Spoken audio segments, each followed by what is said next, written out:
రాఘవం దశరథాత్మజమప్రమేయం. ఓం సీతారామాభ్యాం నమః. శ్రీరాముడంటే లక్ష్మణుడికి ఎంతో ఇష్టం. అతడు ఎప్పుడు కూడా రాముడిని విడిచి ఉండేవాడు కాదు. అలాగే రాముడు కూడా ఇలా ఇద్దరు కలిసిమెలిసి ఉండేవాడు. వారిలాగానే భరత శత్రుఘ్నులు కూడా వాళ్ళు కలిసి ఉండేవాడు. అందుచేత అందరూ వారిని రామలక్ష్మణులని భరత శత్రుఘ్నులని పిలిచేటువంటి వాళ్ళు. వారు సకల శాస్త్రాలు చదువుకున్నారు, అన్నిటిలోనూ అరితేరారు. ఒకనాడు దశరథుడు వారికి పెళ్లి చేయాలనుకున్నాడు. ఆ సమయంలో విశ్వామిత్ర మహర్షి వచ్చి, రాజా, వశిష్ఠ మహర్షి మార్గదర్శనంలో ధర్మంగా రాజ్యం చేస్తున్నావు, నీ సత్య వ్రతాన్ని కాపాడుకుంటున్నావు, నేనొక ఫలసిద్ధి కోసం యజ్ఞం చేస్తున్నాను, ఇద్దరు రాక్షసులు ఆ యజ్ఞాన్ని విఘ్నం కలిగిస్తున్నారు, నీ పెద్ద కుమారుడు రాముణ్ణి నాతో పంపు. రాముడు పిల్లవాడు కాదు, మహాశూరుడు. అతడి యొక్క శక్తి నాకు తెలుసు. రాముని నాతో కనుక పంపితే నువ్వు అతనికి అనేక అస్త్ర విద్యలు నేర్పిస్తాను, ముల్లోకాల్లోనూ ప్రసిద్ధి కలిగేటట్లు చేస్తాను. కేవలం 10 రోజులు మాత్రమే నా దగ్గర ఉంచుకొని పంపిస్తాను, నన్ను నమ్ము అని అన్నాడు. దశరథుడు ఆ మాటలు విని మూర్చిపోయాడట. మహర్షిని వేడుకొన్నాడు. పరిస్థితి చేయి దాటిపోతుందని చెప్పేసి వశిష్ఠ మహర్షి గమనించాడు. రాజా, ఈ విశ్వామిత్రుడు ఒక్కడే ఈ జగత్తులో గల రాక్షసులందరినీ కూడా సంహారం చేస్తాడు. కాబట్టి ఆయన విషయంలో సందేహము, భయము అవసరం లేదు నీకు. రాముణ్ణి ఆయనతో పంపు అన్నాడు.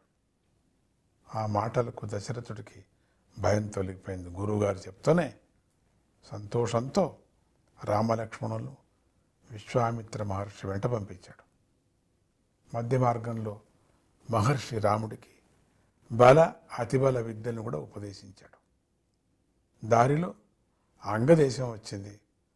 వారికి ఒక ఆశ్రమం కనిపించింది.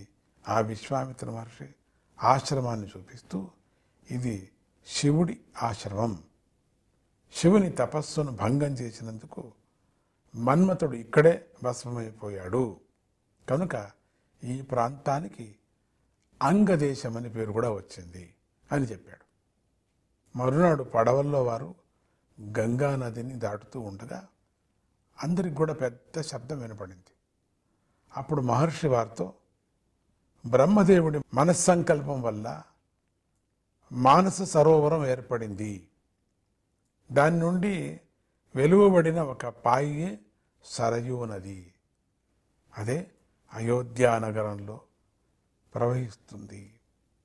సరయూ నది గంగానది కలియటం వల్ల పెద్ద శబ్దం ఏర్పడిందని మహర్షి దాని విశేషాన్ని చెప్పి వారితో కలిసి ఒక భయంకరమైనటువంటి అరణ్యంలోకి అడుగుపెట్టారు.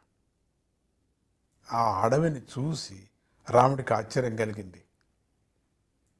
దాని యొక్క విశేషం చెప్పని మహర్షిని అడిగాడు. అప్పుడు విశ్వామిత్రుడు ఎట్లా చెప్తున్నాడు, ఇంద్రుడు వృత్రాసురుణ్ణి సంహరించినందుకు బ్రహ్మహత్యా పాతకం పట్టుకుంది. ఈ ప్రాంతంలో ఆ పాతకం ఇంద్రుణ్ణి విడిచిపెట్టింది. అందుకుగాను మహర్షులు, దేవతలు కలిసి ఇక్కడ 2 దేశాలను నిర్మించారు. వాటికి మలద, కురూషములని కూడా పేరు పెట్టారు. కొంతకాలానికి తాటక అనేటువంటి యక్షిణి ఇక్కడికి వచ్చి ఈ 2 దేశాలను సర్వనాశనం చేసేసింది. ఇక్కడికి వచ్చేవారిని కూడా ఎవరిని కూడా తాటక బ్రతకనీయటం లేదు. దాన్ని పీడ విరగడం చేసి మలద, కురూచ దేశాలకు మళ్ళీ పూర్వ వైభవాన్ని కల్పించు అన్నాడు విశ్వామిత్రుడు. ఎంత మంచి ఒక ఆదేశం ఆ గురువుగారు ఇచ్చింది.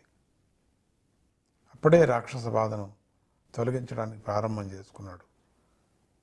ఓం సీతారామాభ్యాం నమః.